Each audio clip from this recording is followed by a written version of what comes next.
Heartless, Forbidden, Book 1. Written by Suzana Thompson. Narrated by Paulina Schubert. Chapter 16. Catherine wasn't kidding about shopping being one of her favorite things. She dragged me to more stores than I'd ever been to in my life. I balked at the price tags, but she dismissed my protest that everything was too expensive. "Robert will reimburse me for it," she said. "He told me to take you shopping for school clothes." Apparently, even Robert was ashamed of my thrifty wardrobe. I didn't believe in all that nonsense about clothes making the man, but I was outnumbered on this in my new household. It didn't seem worth arguing about, and it wasn't like I disliked getting new clothes. Shopping with Catherine was like the shopping scene from Pretty Woman. She spent a ridiculous amount of money buying more clothes than anyone could possibly need. When I pointed out that a particular outfit was too dressy for school, she would always reply, "But it looks so cute on you, you have to have it." We ate lunch at the upscale mall where we were shopping, but not at the food court. Catherine led me into a restaurant where we could be served by a waitress. I wondered if she ever ate fast food like her son did. Maybe he would drive out to get some for lunch since Lauren wouldn't be there to prepare his meal. "Cade can make himself a sandwich," Catherine said, obviously thinking about him as she looked at her menu. "There's plenty of food in the refrigerator." "Yeah," I agreed, although I doubted that he would actually put together his own sandwich. "What about, your boyfriend?" I asked as I tried to remember his name. "Josh flew home last night," she answered. "I didn't want to set a bad example," she added with a wry smile. I directed a droll smile back at her. "I guess Robert is kind of old-fashioned about stuff like that." "Robert can be so blind to reality sometimes," she remarked. "He's brought an attractive girl to live under the same roof as his son, and he can't see where this is headed. He's always fantasized about having the perfect family, probably because he never had much of a family life himself. He spent his childhood with nannies and being sent off to boarding schools." I couldn't focus on what she was saying about Robert's childhood because my mind was stuck on the implications of her earlier statement. She must have been referring to me because I was the only girl living under the same roof as Robert's son. "I'm not sure what you mean," I began, "but there is nothing— if you're talking about—" She interrupted my rambling. "I'm talking about you and Cade," she stated. "There is something between you. You're not the first pretty girl to live with Cade, but he had no interest in the last one. Not his type, I guess, but I can see that he's interested in you." I flushed. "That's just because he saw me, this morning in my room." "No," she disagreed. "I saw how he was looking at you yesterday at the wedding." The waitress approached and asked us if we were ready to order. Catherine and I both ordered the grilled chicken salad, and I resumed the conversation after the waitress left. I was eager to set Catherine straight on her assumptions. "Even if Cade is interested in me, that doesn't mean that I'm interested in him," I told her. "Of course," she agreed too quickly and took a sip of her water. "I'm not," I insisted. "Just because we're living in the same house doesn't mean that anything's going to happen. No offense, but I really don't like him. He's not my type." I was going to say rude and obnoxious, but I toned it down for his mom. "Okay," she agreed unconvincingly, with a little smirk that was a muted version of her son's. I scowled in annoyance. It wouldn't irk me so much that his mother assumed that Cade was irresistible if he wasn't so smugly convinced of it himself. His arrogance ruined what could have been endearing maternal bias. I actually like one of his friends. I lied to let her know there was someone better than her son. I'm hoping Cade can set me up with him." Her surprised expression was satisfying to see. "Oh, well, I'm sure he will if you ask him," she responded uncertainly. "He's got such cute friends," I gushed, to sell the story that I wasn't interested in Cade. "What about your friends?" she asked, unknowingly poking at a wound as she expanded on the topic of conversation. "Do you have a friend you can set Cade up with?" "No," I answered. "I'm kind of a loner." She appeared dismayed that I didn't have any friends, but she smiled reassuringly at me. "Well, you have an opportunity to make some new friends now. Maybe we can have a party, and Cade can invite some of the neighborhood kids. And your crush, too," she added with a grin. I now regretted making up that stupid lie. I didn't want it to spiral out of control. I'm not much of a party person, I told her truthfully. You just need to come out of your shell and have some fun, she said. It gets easier once you get to know people. I wasn't eager to get to know anyone. After ruining my friendship with Skylar, I thought it best to just keep to myself and stay out of trouble. Now that I had a car, I never needed to ask anyone for a ride anywhere. I could go everywhere by myself, so I didn't need anyone else. I did miss having fun with a friend, but I could live without fun. Driving my new car was a thrill, so I did have that. I was looking forward to going for a drive alone, but Catherine was pleasant company. She was surprisingly friendly to me and had gone way above the duties of a babysitter.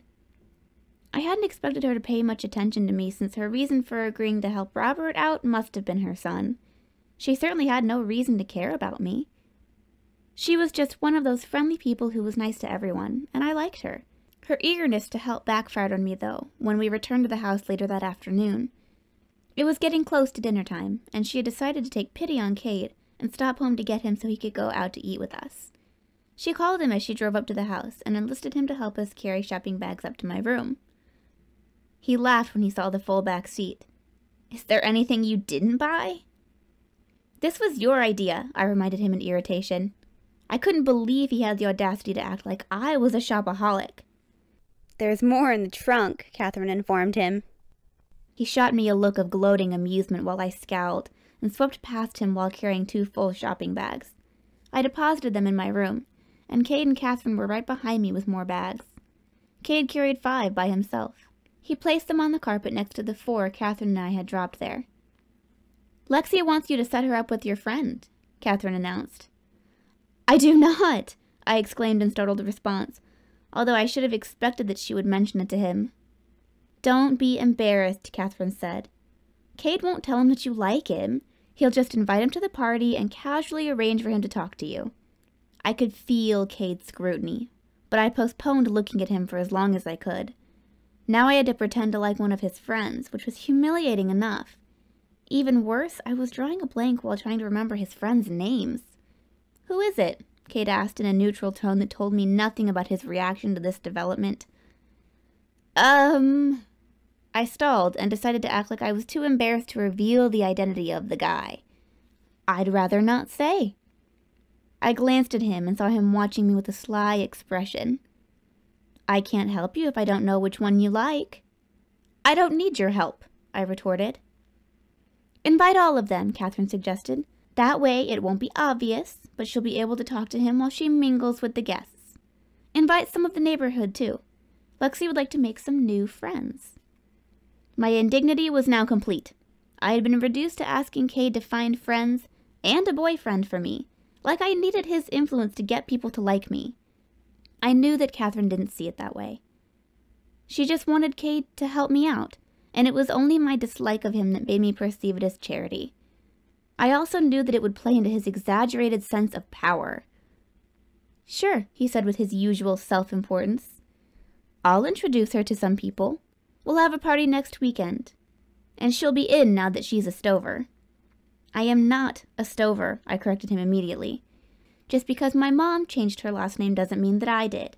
Mine is still Chapman, just like my dad's. Your parents weren't even married, he remarked condescendingly. Your mom took his name even though... Cade, Catherine cut him off sharply. I talked over her. They were going to get married. You know that he died before they could. Why should that keep me from having my dad's name? You never even knew him, he retorted. He could have turned out to be a shitty dad for all you know. Why don't you show some gratitude and respect to the man who's actually being a good father to you? Cade, Catherine yelled. Apologize to Lexi right now. For what? He demanded. That was rude and insensitive, she replied angrily. I can't believe that you would talk about her father that way. He opened his mouth to respond, but she immediately cut him off before he could speak. Now, Cade, she insisted in a hard tone. Apologize. He scowled, first at her, then at me. I apologize. Catherine directed an annoyed look at him. For being rude and insensitive, she instructed him. For being rude and insensitive, he repeated. She glared at him for his unfeeling delivery, but I knew better than to expect a real apology from him. Since I didn't feel like standing around and arguing about it anymore, I declared that I was hungry and asked if we could go eat now. "I'll get the rest of the bags from the car," Kate offered, probably just to appease his mom. Catherine watched him leave with a troubled expression on her face. "Is he always so rude to you?" she asked me. "Not always," I replied. "He's actually been okay this whole month before the wedding, but now..." I trailed off, finding it impossible to tell his mother that he had tried to have sex with me and that he was mad because I had refused him. Maybe he thought I owed him something for the privilege of living in his house. He certainly thought that I owed his dad, and should have changed my last name in appreciation for him treating me like a daughter. It was laughable to me that Cade was spouting off about respect when he had none himself. "I'll talk to him," Catherine promised. "He will apologize," she added in a steely tone. I wasn't holding my breath waiting for that, and I took the opportunity to taunt him in the car on the way to the restaurant while Catherine was there to keep him in line. "I'm keeping my dad's name forever," I stressed. "I'm never changing it." Cade responded from the back seat where Catherine had made him sit so that I could sit in the front with her. "Not even when you get married?" he questioned. "Nope," I said. "He's not changing his name, so why should I change mine?" "What about when you have a kid?" he asked. "Whose name will the kid have?" "Mine," I answered smugly, enjoying antagonizing him. He'd hate the thought of going against tradition that way. "Really?" he inquired. "So you cherish your dad's name, but you're not going to let your kid have his dad's name? Interesting." He was sitting behind Catherine, so it didn't take much effort for me to be able to see him when I turned to glare at him from the front seat. He smirked at me while I fumed that he had so easily left me without a comeback. He'd also managed to make it sound like a polite conversation rather than the verbal battle it was. "What kind of food are we in the mood for?" Catherine asked. "Steak? Seafood?" She had most likely decided that her best tactic was to change the subject. She was probably realizing what she was in for during this week with Cade and me, and she might be regretting her decision to stay with us. At least there was an end in sight for her, whereas I would be stuck in the situation for a long 2 years before I could leave for college. Stuck with Cade. The obnoxious jerk was still gloating with that smug smirk on his face, and I turned away so I wouldn't have to see it. I should have been enjoying the thrill of riding around in the red Ferrari Catherine was driving. She had chosen it from the collection in the garage when I had said that I wanted a break from driving. I didn't really, but I hadn't wanted to drive Cade in my car. He ruined the atmosphere in this amazing car. At least he was cramped in the back seat with his long legs. It gave me some satisfaction to know that he was suffering a bit of discomfort. He was stubborn enough not to complain about it, though. I had wanted him to have a tantrum when Catherine relegated him to the back seat, but he had chosen not to argue. That was why I had tried to antagonize him so that his mouth would get him in more trouble, but he'd had the cunning to keep his cool and outwit me. "Lexi should pick," he now offered politely. I frowned at my lap in frustration. If only I knew if there was a restaurant he hated, then I'd pick that one. "Anything is fine," I said, without the enthusiasm being treated to 2 meals out and 1 day deserved. Mom and I had never eaten out twice in 1 week, let alone in 1 day. She had gotten employee discounts on the food where she worked, but we still couldn't afford to splurge like this. Thinking about that made me think about her and the fabulous vacation she was on far away from here. Knowing how much better her life was, now that she didn't have to work 2 jobs anymore, made this all worth it. I could put up with Cade for my mom's sake. His stupid opinions and comments didn't matter. I would just ignore what he said and not let him get to me.